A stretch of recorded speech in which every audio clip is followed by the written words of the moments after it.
آئے روز خبریں آ رہی ہوتی ہیں، ثاقب مجید آج فلاں جماعت میں گیا، ثاقب مجید کل فلاں جماعت میں شامل ہو گئے، ثاقب مجید کی فلاں وزیر اعظم کے ساتھ ملاقات ہوگی، ایون کہ حالیہ آپ کی ایک ملاقات پرائم منسٹر آف AJK کے ساتھ بھی ہوئی ہے۔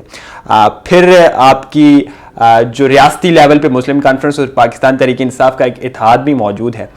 میں چاہوں گا آج آپ کلیئر کر دیں کس دن، کون سے وقت، کب شامل ہو رہے ہیں پاکستان تحریک انصاف میں؟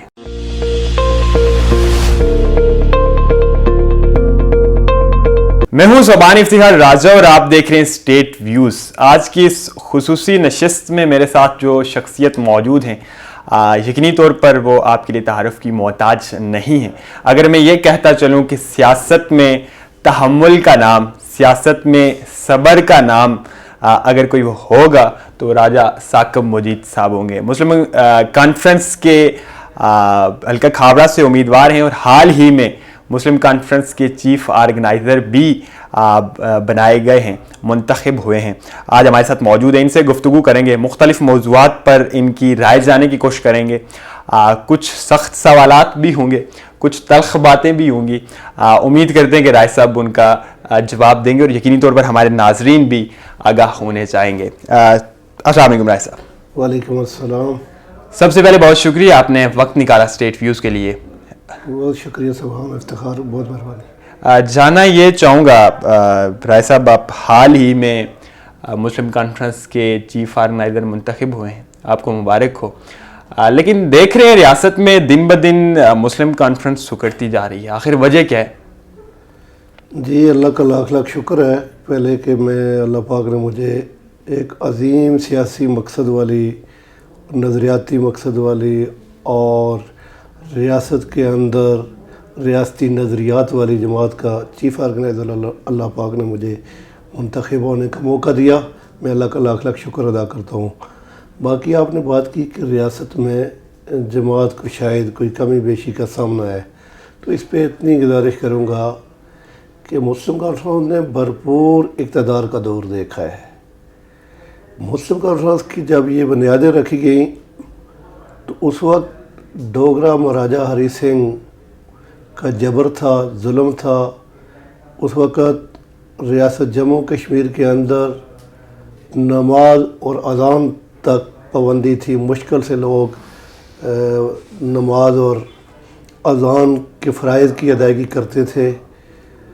تو ان لمحات میں ریاست جموں کشمیر کے لوگوں نے دیکھا کہ مسلمانان جموں کشمیر کے نوجوانوں کو، بزرگوں کو کسی ایک پارٹی کے پرچم کے نیچے ہونا چاہیے۔ تو اس وقت مسلم کانفرنس کے اکابرین نے، چند لوگوں نے، وہ سینکڑوں کی تعداد میں نہ تھے، ہزاروں کی تعداد میں نہ تھے، بلکہ کچھ گنے چنے لوگ تھے جنہوں نے شیخ محمد عبداللہ اور رئیس الارار چودھری غلام عباس اور دیگر اکابرین نے مسلم کانفرنس نے پتھر مسجد میں جس کی بنیاد رکھی۔ جی، تو یہ اس وقت اس لیے یہ بنیاد نہیں رکھی گئی تھی کہ یہ کل اس نے مہاراجہ ہری سنگھ کا دور تھا کہ کل یہ مقبوضہ اور اس وقت یہ موجودہ آزاد کشمیر ایک ہی کشمیر تھا کہ کل اس نے کشمیر میں حکومت کرنی ہے، بلکہ اس کے ایک نظریات تھے، مذہبی نظریات تھے، سیاسی نظریات تھے،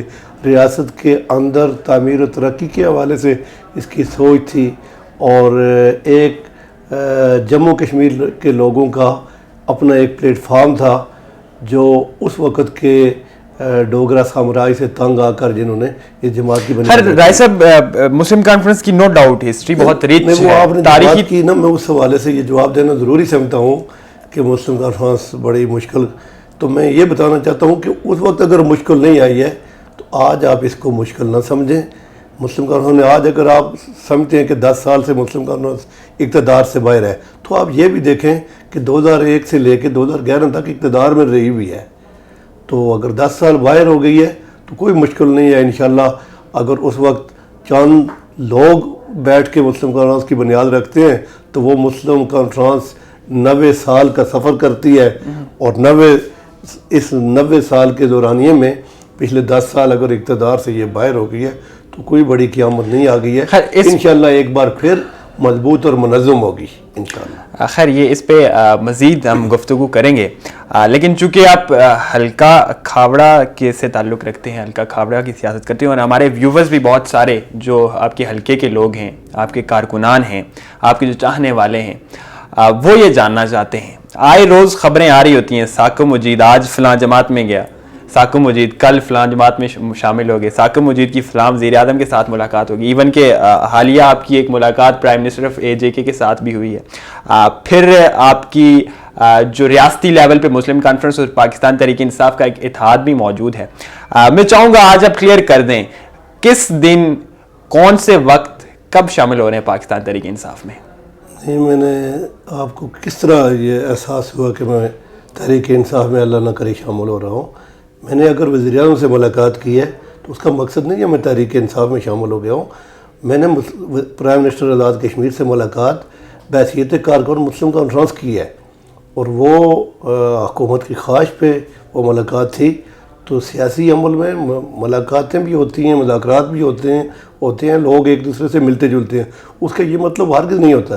کل اگر تنویر الیاس صاحب مجاہد منزل گئے تھے وزیر اعظم بننے کے بعد، تو اس کا مطلب یہ نہیں لیا جا سکتا کہ وہ مسلم کانفرنس میں شامل ہونے کے لیے. لیکن آپ کے بارے میں ایک بہت زبردست تاثر یہ پورے حلقے میں موجود ہے، ایون پورے آزاد کشمیر میں چند گنے چنے لوگ ہیں، چند گنے چنے نوجوان ہیں جو سیاست میں اس قدر مقبول ہیں. ان میں سے ایک آپ بھی ہیں، اور وہ مسلم کانفرنس کا حصہ ہیں. بہت سارے لوگ آزاد کشمیر بھر سے یہ جاننا چاہتے ہیں، اور بہت سارے اس خواہش کا بھی اظہار کرتے ہیں کہ ثاقب مجید کو کسی اور جماعت میں ہونا چاہیے. میں اللہ کا شکر ادا کرتا ہوں کہ لوگوں کی محبت، نوجوانوں کی محبت ضرور موجود ہے، لیکن اب اور جماعت میں جا کے آپ بہت ساری جماعتوں کو آپ بھی جانتے ہیں جو آزاد کشمیر میں موجود ہیں، یہ آزاد کشمیر کے اندر نہیں ہیں، وفاق میں موجود ہیں. تو آج بھی آپ دیکھیں گے تو مسلم کانفرنس کے علاوہ بہتر جماعت یا بہتر قیادت آپ کو کوئی نظر نہیں آئے گی. تو اگر بندہ کسی کو اگر فالو کرتا ہے، کسی کے پیچھے چلتا ہے، تو پہلے دیکھتا ہے.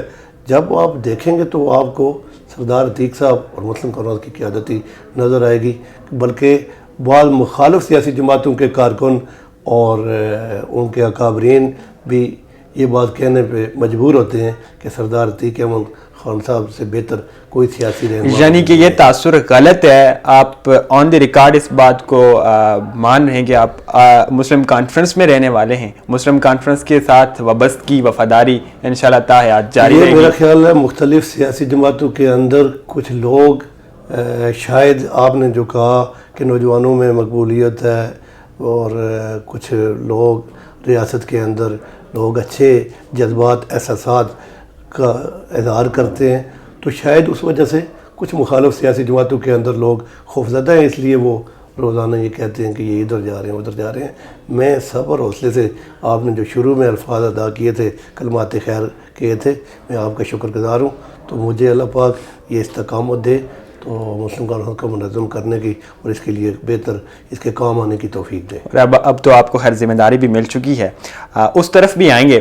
برل رائے صاحب، آپ کے حلقہ کھاوڑا کی اگر بات کی جائے تو کچھ 1,11,000 کے قریب رجسٹرڈ ووٹرز ہیں. آپ پچھلے 15-16 سالوں سے، اگر میں غلط نہیں ہوں تو آپ انتخابی سیاست کا حصہ ہیں، اور صبر کی، اور یہ جو تمام تر میں نے باتیں آپ کے بارے میں کہی تھی اس کی وجہ ایک یہ بھی تھی کہ اتنے لمبے عرصے تک آپ گراؤنڈ میں موجود ہیں، لوگوں کے ساتھ اٹھ بیٹھ رہے ہیں، لوگوں کی خوشی غمی میں شریک ہیں، لوگوں کے ساتھ ان کے ہر معاملے میں شریک ہوتے ہیں، لیکن پھر بھی یہ حالیہ جو انتخابات گزرے آپ کو شکست کا سامنا کرنا پڑا. گو کہ آپ کا ایک پٹیشن، آپ کے کیس کورٹس میں چل رہا ہے، لیکن آخر اس کے پیچھے وجہ کیا تھی؟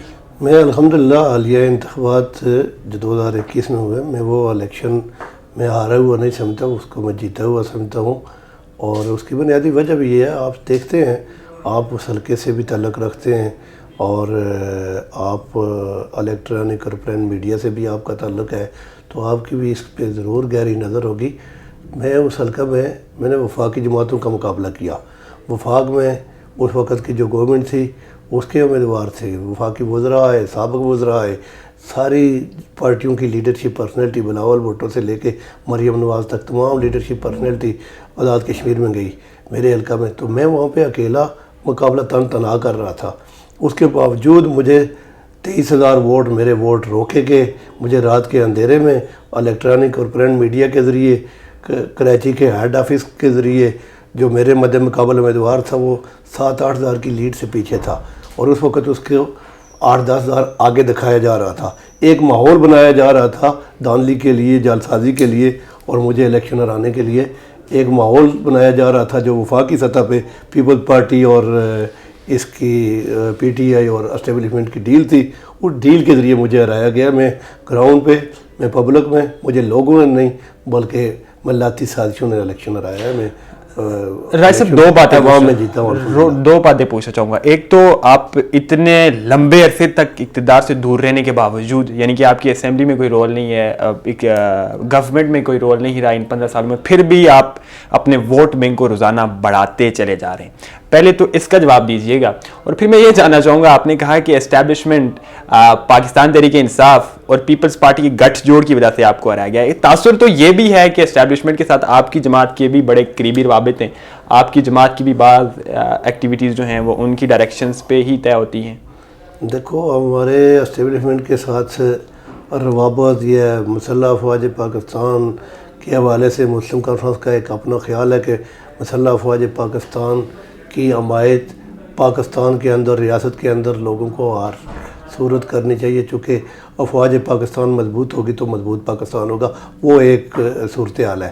لیکن دوسری طرف جو اسٹیبلشمنٹ کا جو سیاسی عمل کے اندر جو اس وقت رول تھا، آج کیا وجہ ہے عمران خان صاحب جب گورنمنٹ سے باہر ہوئے تو وہ اسٹیبلشمنٹ کو گالیاں دینا شروع ہو گئے، جس اسٹیبلشمنٹ نے اس وقت ان کی مدد بھی کی، آج بھی کچھ لوگ کہتے ہیں کہ انہوں نے ہماری مدد کی، تو ہمارے ساتھ نہیں بلکہ اسٹیبلشمنٹ نے ان کے ساتھ پیپل پارٹی اور پی ٹی آئی کو راستہ فراہم کیا اس وقت، تو مسلم کانفرنس کو دیوار کے ساتھ لگایا گیا۔ اگر مسلم کانفرنس دیکھیں، اگر یہی امیدوار مسلم کانفرنس کے جو پی ٹی آئی میں یا نواز لیگ میں جا کے جیتتے ہیں، مسلم کانفرنس کے اندر وہ ہار جاتے ہیں، تو اس کی کیا وجہ ہے؟ جب وہ دوسری جماعت میں جاتے ہیں انہیں جتوایا جاتا ہے، مسلم کانفرنس میں ہوتے ہیں تو انہیں ہروایا جاتا ہے۔ یعنی کہ آپ اس بات کا برملا اظہار کر رہے ہیں اور اعتراف کر رہے ہیں کہ مسلم کانفرنس کو ایک پری پلاننگ کے تحت، منصوبہ بندی کے تحت دیوار کے ساتھ لگایا گیا ہے۔ دیکھیں، سازشیں تو ہر مضبوط قوت کے خلاف ہوتی ہیں، تو مسلم کانفرنس کے خلاف ایک سازش کے تحت مسلم کانفرنس کو کمزور کرنے کی کوشش کی گئی ہے، لیکن اب جو ذمہ دار لوگ ہیں ان کو احساس ہو رہا ہے کہ شاید یہ غلطی تھی، اور مسلم کانفرنس جو ایک مضبوط پاکستان کی ضامن ریاست جموں کشمیر کے اندر، اور اس کو مضبوط ہونا چاہیے، تو انشاءاللہ یہ مضبوط ہوگی۔ اچھا رائے صاحب، اس پہ بھی کمنٹ کر دیجئے گا کہ اتنے لمبے عرصے تک آپ اقتدار میں نہیں آ سکے، آپ اسمبلی میں نہیں آ سکے، لیکن پھر بھی آپ کا جو ووٹ بینک ہے وہ بڑھتا چلا جاتا ہے، نئے لوگ آپ ساتھ میں لاتے ہیں، اس کے پیچھے کیا راز کیا ہے؟ آج ہمارے ناظرین کے سامنے بتا دیجئے، آخر کون سی وہ آپ کے پاس گیدڑ سنگھی ہے کہ ووٹرز دوڑے آپ کے پاس چلے آتے ہیں؟ اصل میں یہ سبحان افتخار صاحب، نیت اگر لوگوں کی خدمت کی ہو، نیت اگر آپ کی کسی کے کام آنے کی ہو، عام آدمی کے کام آنے کی ہو، جذبہ اگر آپ کا ٹھیک ہو تو اللہ پاک آپ کی مدد ضرور فرماتا ہے۔ تو میری نیت عام آدمی کے لیے ان کے کام آنے کی ہے، میری نیت خدمت خلق کی تھی، تو اس بنیاد پہ اللہ پاک نے میری مدد کی، میں اللہ کا لاکھ لاکھ شکر ادا کرتا ہوں، اور دن بدن اضافہ ہوتا رہا ہے، اور مجھے ہرانے کے لیے لوگوں کو سر جوڑنے پڑے، نواز لیگ، پیپل پارٹی، ان کی قیادتیں، بلکہ یہاں تک کہ ان کے امیدوار بھی ایک دوسرے کے لیے سافٹ کارنر رکھتے تھے اور میرے خلاف ان کی کمپین تھی، لیکن پھر بھی اللہ پاک نے مجھے عزت بخشی، میں اللہ کا لاکھ لاکھ شکر ادا کرتا ہوں۔ اچھا رائے صاحب، آپ کے حلقے کی اگر مسائل کی بات کی جائے تو آج بھی تقریباً تمام حلقے میں، یعنی کہ 1,11,000 کے قریب جس میں ووٹرز ہیں، وہاں پہ آج بھی سڑکیں پکی نہیں ہیں۔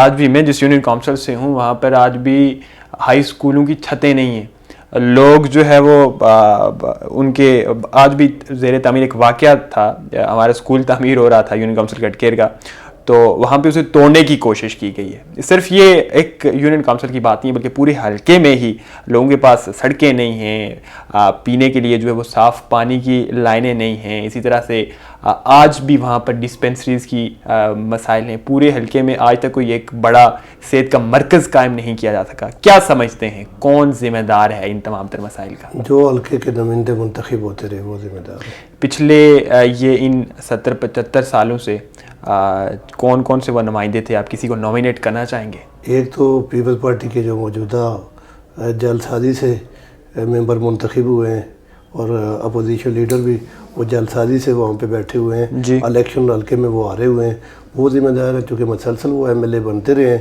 یہاں تک کہ وہ وزیر بھی کئی دفعہ بنے ہیں جی. لیکن آج بھی ہمارے حلقے کے اندر لوگ پانی مانگ رہے ہیں، صاف پانی کا مطالبہ کر رہے ہیں، سکولوں کے مطالبے کر رہے ہیں، آج بھی لوگ سڑکوں کے مطالبے کر رہے ہیں، آج بھی لوگ اچھے صحت کے مراکز کے مطالبے کر رہے ہیں، تو یقیناً یہ لوگ ذمہ دار ہیں، انہیں ذمہ دار ٹھہرانا چاہیے. لیکن اس کے باوجود یہ جیت کر پھر سے اسمبلیز میں پہنچ جاتے ہیں، بہت بڑے بڑے عہدے بھی حاصل کر لیتے ہیں. کیا آپ کے حلقے کی عوام اس قدر ناسمجھ ہے، لاشعور ہے، یا بنیادی وجہ کیا ہے ان کے دوبارہ بار بار جیتنے کی، ان کے منتخب ہونے کی؟ حلقے کی عوام نے اسی بات کے خلاف میرا ساتھ دیا، لیکن چور دروازے سے پھر انہیں اندر بھیجا گیا. لوگوں نے تو انہیں منتخب نہیں کیا بلکہ ریجیکٹ کیا ہے. تو آپ کے جو ان چودھری لطیف اکبر کے خلاف جو کیس ہے آپ کے الیکشن ریگنگ کے حوالے سے، اس کی کیا نوعیت ہے، کب فیصلہ آنا ہے؟ سپریم کورٹ میں، چونکہ پہلے وہ الیکشن ٹریبونل میں تھا تو وہاں سے وہ ہماری پٹیشن خارج ہو گئی تھی ٹیکنیکل بنیادوں پہ، تو ابھی وہ سپریم کورٹ میں ہم نے اپیل کی ہوئی ہے، تو دیکھتے ہیں.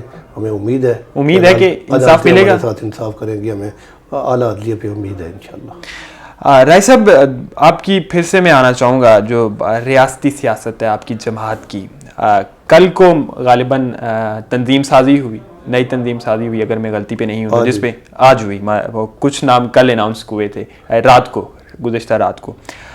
ہم دیکھتے ہیں کہ مسلم کانفرنس میں صرف ایک خاندان کی اجارہ داری ہے. صدارت عتیق صاحب قابل عزت ہیں لیکن پھر سے صدارت انہوں نے خود لے لی. آپ ان کے داماد بھی ہیں، آپ چیف آرگنائزر بن گئے. پھر اس سے قبل جو ان کی ہسٹری اگر سامنے رکھی جائے، ان کی تاریخ سامنے رکھی جائے، تو اس پہ بھی کبھی ان کے بیٹے کسی ایک مخصوص ونگ کو چلا رہے ہوتے ہیں. مطلب ایک خاندان کی اگر میں مختصر بات کروں تو اس پہ اجارہ داری ہے. کیا یہ بات غلط ہے یا درست ہے؟ میں یہ بات مناسب نہیں سمجھتا کہ خاندان کی اجارہ داری ہے.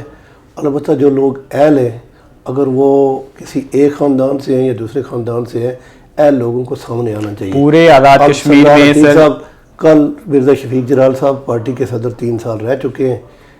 جہاں تک کہ وہ ممکن ہے اگر مسلم کانفرنس نہ ہوتی تو انہیں یہاں تک پارٹی کی صدارت کوئی نہ سونپتا، لیکن مسلم کانفرنس ہی تھی. ایک عام سیاسی کارکن کو پارٹی کی صدارت ملی، وہ 3 سال رہ چکے ہیں. تو میں بھی بحیثیت سیاسی کارکن مجھے لوگ جانتے ہیں الحمدللہ. رشتہ تعلق اپنی جگہ سردار عتیق صاحب کے ساتھ، لیکن میں نے جو ہے ساری زندگی سیاسی عمل میں مسلم کانفرنس کے ساتھ وابستگی رکھی.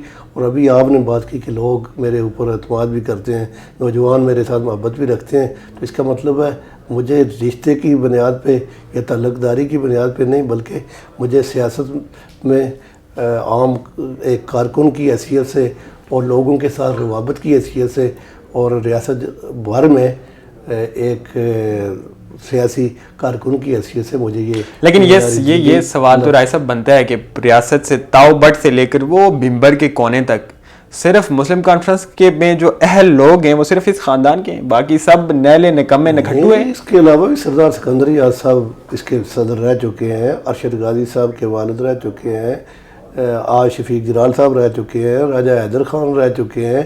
مسلم کانفرنس کے کتنے لوگ صدر رہ چکے ہیں. ماضی کے قصے اپوزیشن لیڈر کیپٹن سرفراز صاحب رہ چکے ہیں. تو جب مجاہد اول کی موجودگی میں مجاہد اول سے بہتر کوئی نہیں تھا جب وہ صدر تھے، لیکن اس وقت بھی سکندر صاحب پارٹی کے صدر رہ چکے ہیں. جب مجاہد اول پارٹی کے اندر موجود تھے، ان کی موجودگی میں وہ صدر بھی رہ چکے ہیں پارٹی کے، اور وزیر اعظم آزاد کشمیر بھی رہ چکے ہیں. تو ایسی بات لیکن جب سے وہ غیر مؤثر ہوئے سیاست میں، وہ بھی خیر حقیقت اور وہ ساری تاریخ بھی ہمارے سامنے ہے کہ مسلم کانفرنس کس طرح سے آج 1 سیٹ تک مخصوص ہے. رائے صاحب جاننا یہ چاہوں گا، آپ نواز شریف کو بھی دیکھیں، یہ کل 36 سیٹوں کے ساتھ تھی، آج وہ 4 پہ آ گئی ہے. یہ تو چلتا ہے سیاسی عمل میں، اسے آپ سیاسی عمل سمجھتے ہیں. لیکن بہت سارے لوگوں کا یہ خیال ہے کہ آئندہ آنے والے وقت میں مسلم کانفرنس آپ کو ریاست کی لیول پہ نہیں نظر آئے گی. بہت سارے لوگ یہ سمجھتے ہیں. لوگوں کے خیال مختلف ہو سکتے ہیں. بہت سارے لوگوں کا یہ بھی خیال تھا جب نواز شریف جیل میں تھا، جب نواز شریف کو سزائیں ہوئی تھی کہ نواز شریف کی شاید آئندہ نسل بھی نہ آ سکے، تو عمران خان صاحب کے دور میں دوبارہ شہباز شریف پرائم منسٹر بن گیا ہے. لوگوں کے خیال کا کیا کہنا ہے؟ یعنی آپ بھی اس بات کے ماننے والے ہیں کہ یہاں پر کچھ بھی ہو سکتا ہے. سیاسی عمل ہے. سیاسی عمل میں راستے بنانے پڑتے ہیں, کوششیں کرنی پڑتی ہیں. جو محنت کرے گا اس کا راستہ بنے گا انشاءاللہ.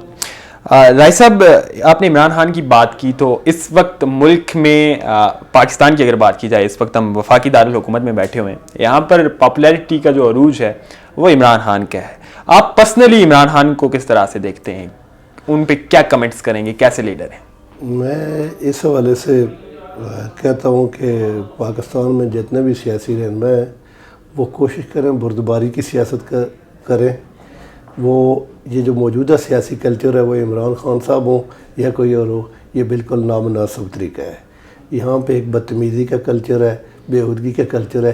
اس کلچر سے باہر نکلیں, شائستگی, رواداری اور بھائی چارے سے ایک دلیل سے بات کریں اور دلیل سے بات منوائیں. تو میں جو موجودہ سیاسی عمل ہے اس کو پسند نہیں کرتا ہوں مملکت پاکستان. یعنی کہ عمران خان جس طرح کا ماحول بنا چکے ہیں اس سے آپ خوش نہیں ہیں؟ مجھے پسند نہیں. ویسے اگر پورے پاکستان کی اس وقت کی پالیٹکس کی بات کی جائے تو کون سا ایسا سیاستدان ہے, کون سا ایسا سیاسی لیڈر ہے پاکستان کے تناظر میں جسے آپ سمجھتے ہوں کہ اچھا ہے, آپ جسے پسند کرتے ہوں؟ مشکل سوال ہے. یعنی کہ پاکستان میں اس وقت ایسا کوئی شخصیت, ایسی کوئی سیاستدان موجود نہیں ہے جسے یہ کہا جا سکے کہ وہ اچھا ہے یا جسے آپ پسند کرتے ہیں؟ ایک, لیکن وہ ان کی صحت ٹھیک نہیں ہے.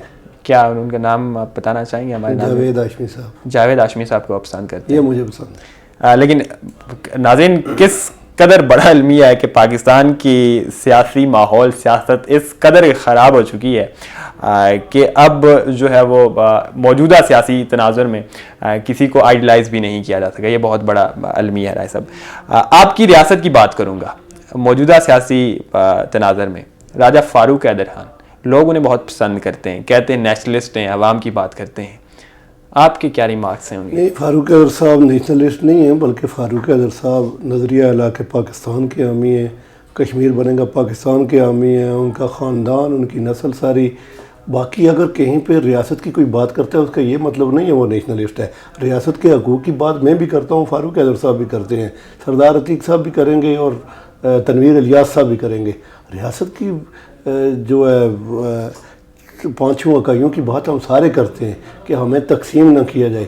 تو اس پہ اس کا مطلب اگر ہم ریاست کی داخلی خود مختاری کی بات کریں تو اس کو کوئی یہ کہے کہ یہ نظریہ علاقے پاکستان کے مخالف ہو گیا ہے, میرا خیال ہے یہ خیال لوگوں کا غلط ہے. ویسے رائے صاحب, فاروق حیدر صاحب کے آپ کے تعلقات کیسے ہیں؟ فاروق حیدر صاحب میرے لیے قابل احترام ہے, محترم ہے. باقی سیاسی عمل میں ان کا اپنی جماعت ہے, میری اپنی پارٹی ہے. باقی اچھے تعلقات ہیں, کوئی ایسی بات نہیں ہے. فاروق حیدر صاحب نے بحیثیت ایڈمنسٹریٹر, بحیثیت وزیر اعظم آزاد کشمیر کے اندر بہتر حکومت اپنا وقت اچھا گزارا ہے. آپ کے حلقہ انتخاب میں چونکہ ان کی جماعت کا جو سیٹ اپ ہے وہ سمجھا جاتا ہے کہ اب کمزور ہو چکا ہے, ان کی طرف سے کبھی دعوت نہیں دی گئی فاروق حیدر صاحب کی جانب سے, آپ کو کہا گیا ہو کہ آئیں جی میرے ساتھ شامل ہوں, میری سیاست میں حصے دار بنیں, ہماری پارٹی میں شامل ہو جائیں؟ فاروق حیدر صاحب نے جنرل الیکشن میں آپ کے سامنے انہوں نے میرے مد مقابل جو امیدوار ہیں یہ ان سے بھی آپ پوچھ سکتے ہیں, انہوں نے اپنی طرف سے ان کے ساتھ جو ہمدردی ہو سکتی تھی وہ انہوں نے کی. ایون ایک آڈیو بھی سامنے آئی تھی. چلو وہ آڈیو وہ ان کی ذاتی بات تھی, میں اس پہ کوئی کمنٹ نہیں کرنا چاہتا, وہ ان کا ظرف ہے کہ وہ کیا کہتے ہیں. باقی میرے لیے وہ قابل احترام ہے. یعنی کہ آپ اسی پہ قائم رہیں گے کہ وہ آپ کے لیے قابل احترام ہے, باقی اس سے جی ظاہر ہے. وہ باقی میں ان کے بارے میں کیا کہہ سکتا ہوں. کل وہ وزیر اعظم تھے, کئی باتیں ہو سکتی تھی ان کے حوالے سے.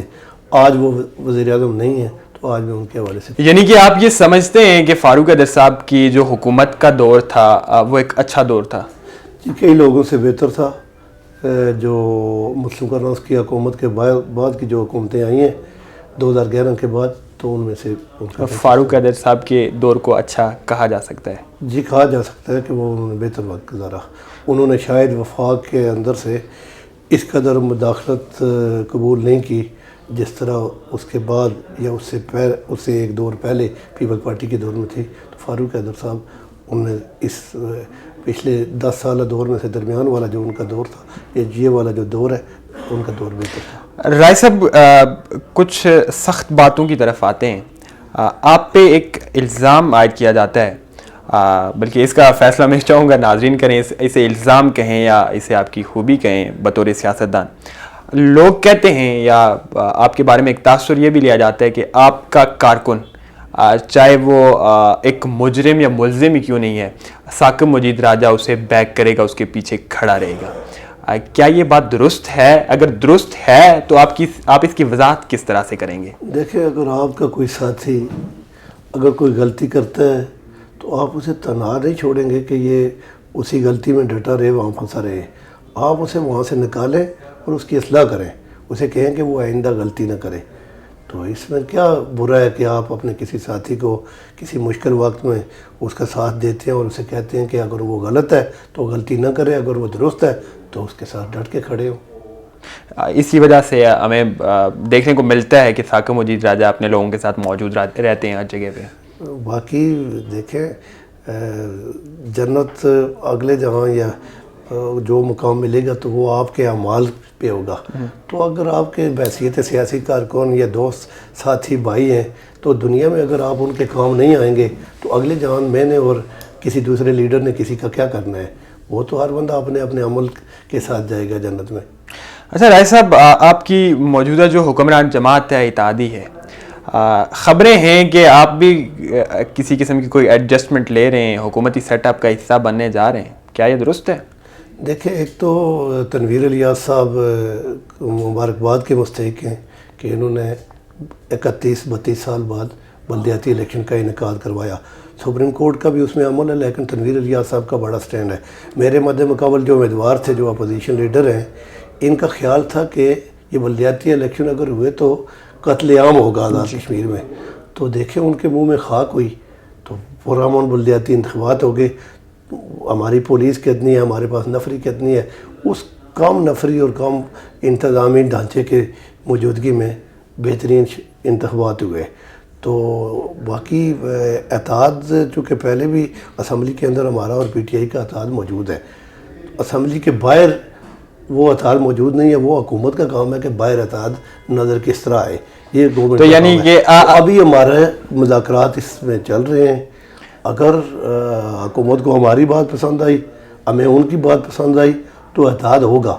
اگر ہمیں ایک دوسرے کی بات پسند نہیں آئی، انتخابی اتحاد بھی، یعنی کہ اس کا کوئی پلان کیا جا رہا ہے آئندہ آنے والے وقت میں؟ انتخابی اتحاد بھی ہو سکتے ہیں، بلدیاتی حکومتوں میں بھی اتحاد ہو سکتے ہیں. اسمبلی کے اندر جو اتحاد ہے، مسلم کانفرنس پی ٹی آئی کی ووٹ سپورٹ بھی کی ہے اسمبلی کے اندر. تو اگر اس حوالے سے بھی کسی جگہ پہ اگر پی ٹی آئی کو یہ لگتا ہے کہ ہم اس کے اتحادی ہیں تو پی ٹی آئی باہر بھی اس کی ذمہ داری بنتی ہے کہ وہ اتحاد باہر بھی نظر آئے. تو ہم ان کو دیکھیں گے. اگر وہ ایسی صورتحال سامنے آئی کہ جس میں ہم ایک دوسرے کو مطمئن کر سکیں تو ہمارا اتحاد آگے چلے گا. اگر مطمئن نہ کر سکے تو پھر پرٹیکولرلی آپ کے بارے میں جاننا چاہوں گا، راجہ ثاقب مجید کیا آئندہ آنے والے وقت میں اس پاکستان تحریک انصاف کے حکومتی دور میں ہمیں کسی عہدے پہ، کسی حکومتی عہدے پہ بیٹھتے ہوئے نظر آئیں گے یا نہیں؟ یہ دیکھیں، میں قبل از وقت کوئی بات کہہ نہیں سکتا. اگر پارٹی قیادت کی طرف سے کوئی فیصلہ ہوا تو اس کے بعد جو صورتحال سامنے ہوگی تو اس پہ میں کچھ کہہ سکوں گا، لیکن میں قبل از وقت کوئی بات کہہ نہیں سکتا. بہت شکریہ رائے صاحب آپ کے وقت کا، تھینک یو ویری مچ. بہت شکریہ، سبحان افتخار.